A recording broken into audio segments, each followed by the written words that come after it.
الحمد لله وكفى، وصلى الله وسلم على نبيه المصطفى وعلى آله وصحبه ومن سار على نهجه والتزم سنته إلى يوم الدين. كتاب كان الشيخ محمد كري عبد الوهاب زور گرنگیشیان لەوایە هەر هەمووی باس لە عەقیدەیەکە، باس لە تەئسیسی بیرروباوەڕی ڕاستی مسلمانەکە کە ئەبێت لە قورئان و لە سونەت وەریگرێت. ئەمە ئەهەمیەتی دعوەکەیەتی کە هەموو ژیانی خۆی و کوڕ و کوڕەزاکانیشی لە دوای خۆی ژیانیان بۆ تەثبیتی تەوحید لە سەردەمێکە وەکو باسم کرد پێشتر تەرخان کرد کە خەڵکی لە ئیسلامی حەق دوورەکەوتنەوە و لە عەقیدەی تەوحید دوورەکەوتنەوە و لە ناو شیرک و بیدعا بوون. بۆیە کتێبەکانی شێخ محەممەد عەبدولوەهاب پێویستە بۆ هەموو مسلمانێک بۆ ئەوەی تەئسیسێکی ڕاست و دروست بۆ عەقیدەی خۆی لە ڕۆشنایی کتاب و سونەتە بکە، پێویستە بیخوێنێتەوە و دیراسی بکات و لێیان ورد بێتەوە. لەم زنجیرە من تەنها باسی پێناسەیەک ئەەکەم بۆ گرنگترین یان ناودارترین کتێبی، چونکە کۆمەڵێک نابیلکە و کتێب و ئەوانەی هەیە لە یەک کتێبە ئەوانە بڵاوبوونەتەوە، باسی ئەوانە ناکەم، تەنها ناودارەکانی پێناسە ئەەکەم، ئەویش بۆ کەسانی سەرەتایی یان ئەوانی کە یانەوێت هەندێک معلومات دەربارەی کتێبەکە بزانن بۆ ئەوەی عەلابەینە بن و بەرچاوڕوون بن بۆ خوێندنەوەی کتێبی ئەوانی کە باسی کتێبەکانی شێخی کردووە.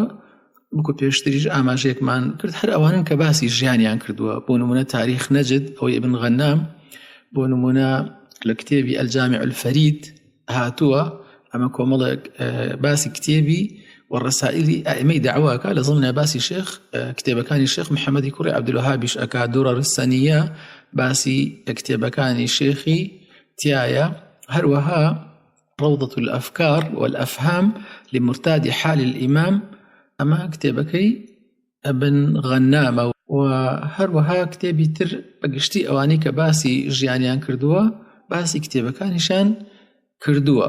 لەوانە بۆ نمونە کتێبێکی سعید ئەمین سعید هەیە، سیرة الإمام الشيخ محمد بن عبد الوهاب، و زۆر کتێبی تریش.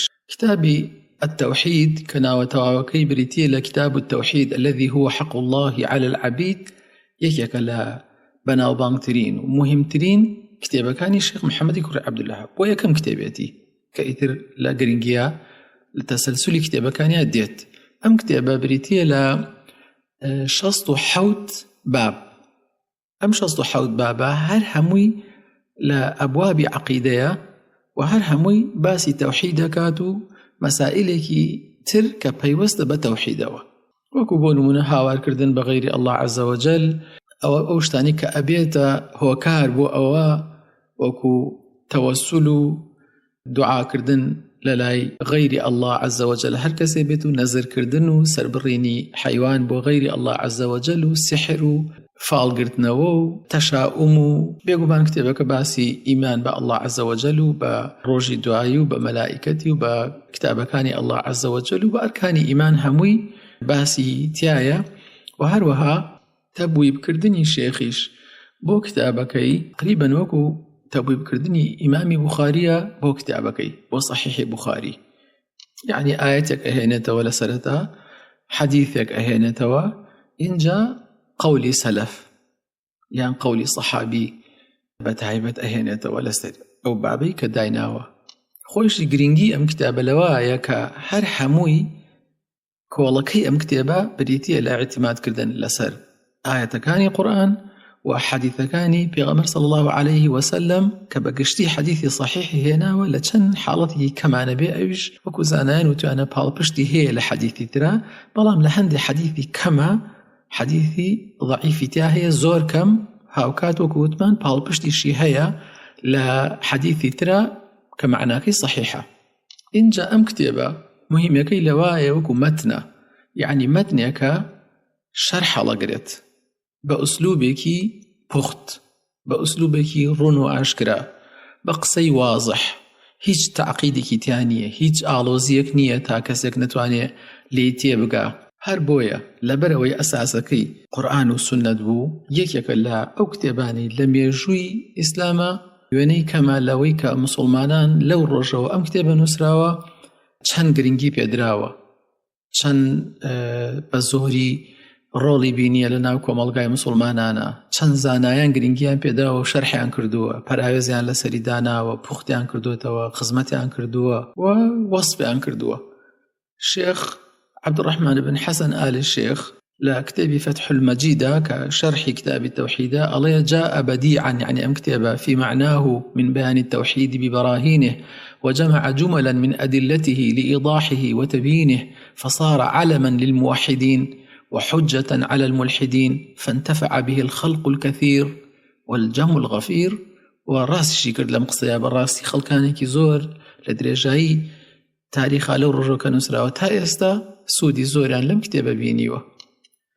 شيخ محمد كوري عبد الوهاب هولي داوە ئەم کتێبەی کۆکەرەوەی مهمترین مەسەلەکانی عەقیدە بێت کە موسڵمان پێویستی پێیەتی بۆ ئەوەی خاوەن عەقیدەیەکی ڕاست و دروست بێت، و بۆ ئەمە بەستش وەکو وتمان پشتی بە ئایات بەستووە، تەنانەت هەڵ یعنی هێنانی بۆ ئایەتەکان، استدلالی بۆ ئایەتەکان، بە دوای ئەوە بۆ دەقەکانی سنەت، اینجا بۆ قولی سەلەف، ئەقوالی سەلەف کە هێناوێتی ئەو پەڕی زاناو ئەو پەڕی زانایی و وردی ئەو نیشانەدا کە توانیوێتی بەڵگەکان لە جێگەی خۆیانە بەکاربێنێ و بۆ ناونیشانی بابەکان بەکاریانی هێناوە. دوای ئەوەی کە ئایەتەکان ئەهێنێتەوە لەم کتێبەیە و حەدیثەکان و ئەقوالی سەلەف ئەهێنێتەوە، اینجا هەندێک پند و وانە و مەعنا و حکمی لێ ئیستنتاجەکات.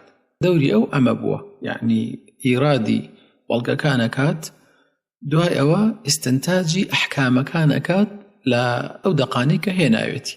ئەم کتێبە وەکوتم شەرحی زۆر زۆرە، هەندێک شەرحی کۆنە هەر لە دوای سەردەمی خۆی کراوە، هەندێکشی تا ئێستەیش هەر زانایان و ئەکادیمەکان و ئەوانەی کە قیمەتی ئەم کتێبە ئەزانن بەردەوام شەرحیەکەن.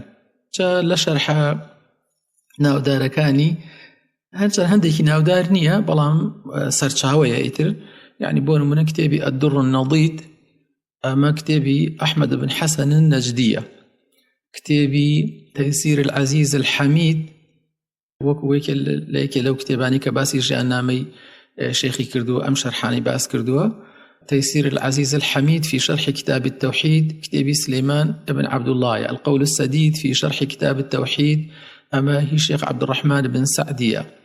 الدر النضيد على أبواب التوحيد، كتابي الحمدانة.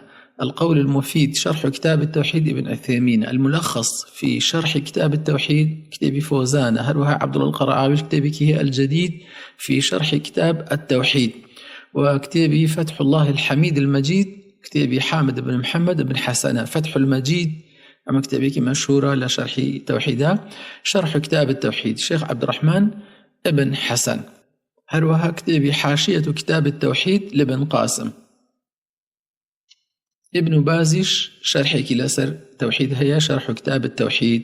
وابن جبرين شهر كتابك هي السبك الفريد شرح كتاب التوحيد.